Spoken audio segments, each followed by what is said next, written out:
سلام، میر مهدی جعفری هستم، مدیر سایت bfast.ir.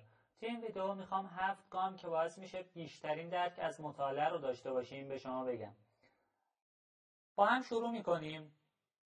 توی قدم اول شما باید ساعت شخصی که بیشترین کارایی رو تو اون زمان دارید پیدا بکنید. این ساعت میتونه صبح، بعد از ظهر یا حتی شب باشه. ما توی یه سری زمانها بیشترین کارایی رو داریم و در حقیقت به طور عامیانه حوصله بیشتری برای مطالعه داریم. پس این زمانها رو برای خودمون پیدا میکنیم و سعی میکنیم مطالب مهممون رو توی این زمانها مطالعه بکنیم.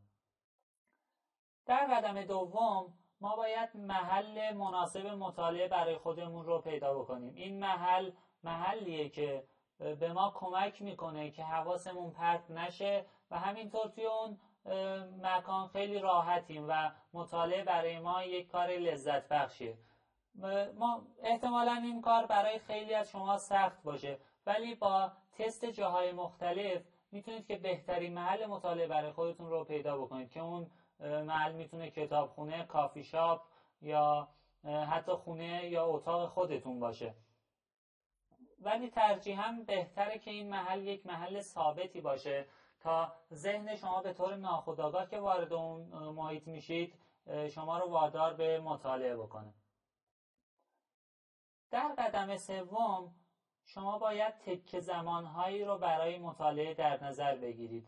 وقتی که تصمیم میگیریم چندین ساعت از روز رو مطالعه بکنیم، بهتره بین مطالعه های طولانی که داریم زمانهای 15 تا 20 دقیقه‌ای رو برای استراحتمون در نظر بگیریم. یا حتی وقتی تصمیم میگیریم بیشتر از 1 ساعت مطالعه بکنیم، بهتره که هر 25 دقیقه 5 دقیقه زمان رو برای استراحتمون در نظر بگیریم.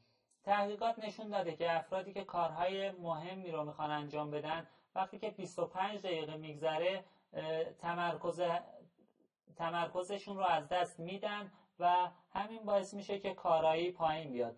ولی با 5 دقیقه استراحت دوباره ذهن ما فعالتر میشه و میتونیم کارمون رو ادامه بدیم یا مطالعه‌ای که داریم رو ادامه بدیم. در قدم چهارم شما باید عوامل حواس پرتی رو از بین ببرید. این عوامل ممکنه گوشی، تبلت، لپتاپ یا هر نوع وسیله دیجیتال دیگه‌ای باشه. شما باید همه اینها رو کنار بذارید و با تمرکز حواس تمام شروع به مطالعه بکنید. اصلا نگران نباشید. زمانهای استراحتی که توی گام سوم در نظر گرفتیم برای همین اختصاص داده شده که شما میخواید که ایمیلتون رو چک بکنید، پیام هاتون رو، تماس هاتون رو چک بکنید. توی این زمانهای استراحت میتونید انجام بدید. در بعضی موارد این عامل حواس پرتی میتونه شخصی باشه که در حین مطالعه مزاحم مطالعه شما باشه. میتونید خیلی راحت از اون فرد بخواید که توی زمانهای استراحت مراجعه بکنید و در کنار اون شخص باشید. اما قبل از اینکه گام پنجم رو بگم، میخوام یک گام اختیاری رو به شما بگم. بعضی از افراد میگن که من وقتی که مطالعه میکنم همزمان در کنارش موسیقی که گوش میدم یادگیریم بالاتر میره. این اگه موسیقی به شما کمک میکنه میتونید از موسیقی در حین مطالعه استفاده بکنید. البته بهتره که یعنی حتما باید موسیقی شما بی کلام باشه و بعضی از افراد دوست دارن که یک موسیقی سنتی در کنار مطالعه استفاده بکنن.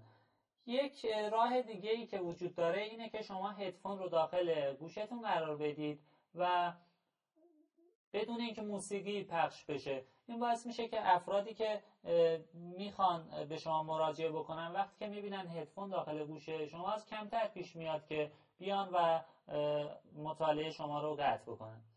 این سراغ گام پنجم. توی گام پنجم شما باید به خودتون جایزه بدید. این جایزه های خیلی کوچیک. هر 25 دقیقه که مطالعه کردید توی اون 5 دقیقه زمان استراحتتون میتونید یه جایزه کوچیک برای خودتون در نظر بگیرید. میتونه مثلا خوردن یه قهوه، چک کردن پیام هاتون، کاری که خیلی بهش علاقه دارید.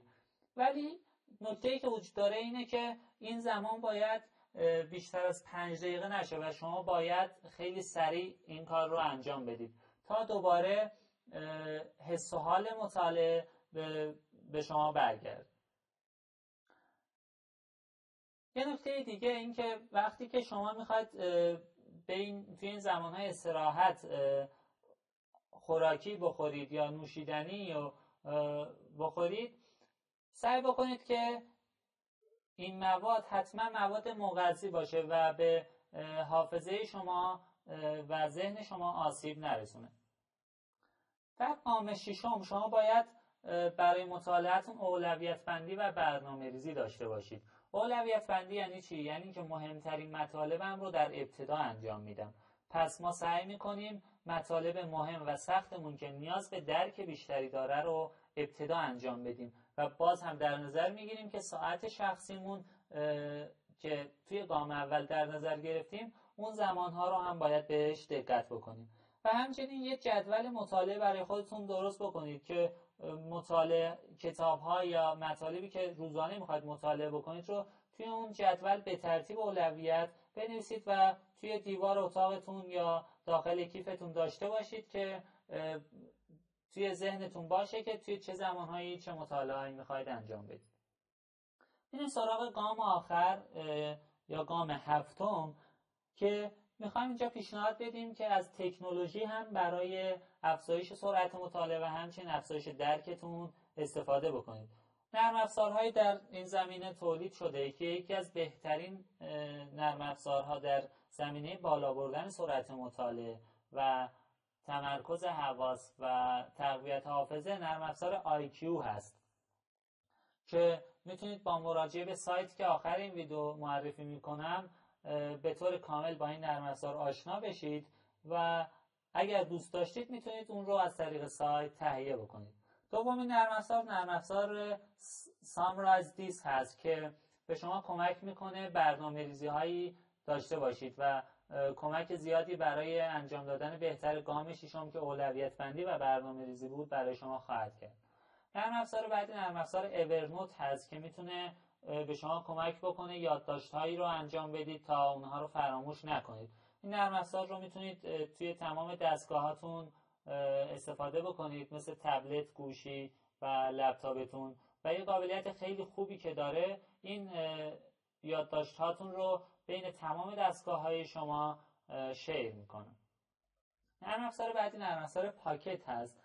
اگه شما مطالعه های آنلاین زیادی دارید میتونید از این نرم افزار استفاده بکنید، مطالب رو ذخیره بکنید و بعداً به اون مطالب توی کامپیوتر مراجعه بکنید و اونها رو مطالعه بکنید. نرم افزار فوق‌العاده قدرتمند بعدی که میخوام بهتون معرفی بکنم نرم افزاریه برای کشیدن نقشه های ذهنی. نرم افزاری که وجود داره نرم افزار iMindMap هست که فوق‌العاده قدرتمند هست و به شما کمک میکنه نقشه‌های ذهنیتون رو با سرعت خیلی بالا بکشید. نقشه‌های ذهنی هم برای افرادی که آشنایی ندارن کمک میکنه شما یادداشت برداری‌های خیلی خوبی داشته باشید، حتی برای برنامه‌ریزی‌های روزانه، برای تعیین اهداف و جلسات طوفان فکری کمک زیادی میکنه. برای آشنایی بیشتر با نقشه ذهنی باز هم میتونید به سایت که آخر ویدیو معرفی میکنم مراجعه بکنید. همینطور این نرم افزار به زودی از طریق سایت ارائه میشه و شما میتونید که اونو دریافت بکنید. در پایان اگه دوست دارید که مطالب بیشتری در زمینه‌های تندخوانی، تقویت حافظه، اصول صحیح مطالعه، نقشه ذهنی و همچنین محاسبات سریع ریاضی یاد بگیرید میتونید به سایت www.bfast.ir مراجعه بکنید و از مطالب مفیدی که توی این سایت قرار داده شده استفاده بکنید. و همچنین میتونید سوالهایی که دارید بپرسید، نظراتتون رو در مورد مطالب توی اون سایت قرار بدید و کمک بکنید تا ما مطالب مفیدتر دیگه‌ای رو برای شما عزیزان قرار بدیم. امیدوارم که این ویدیو مناسب بوده باشه و استفاده کافی ازش ببرید. در پایان براتون آرزوی موفقیت میکنم. خدا نگهدار.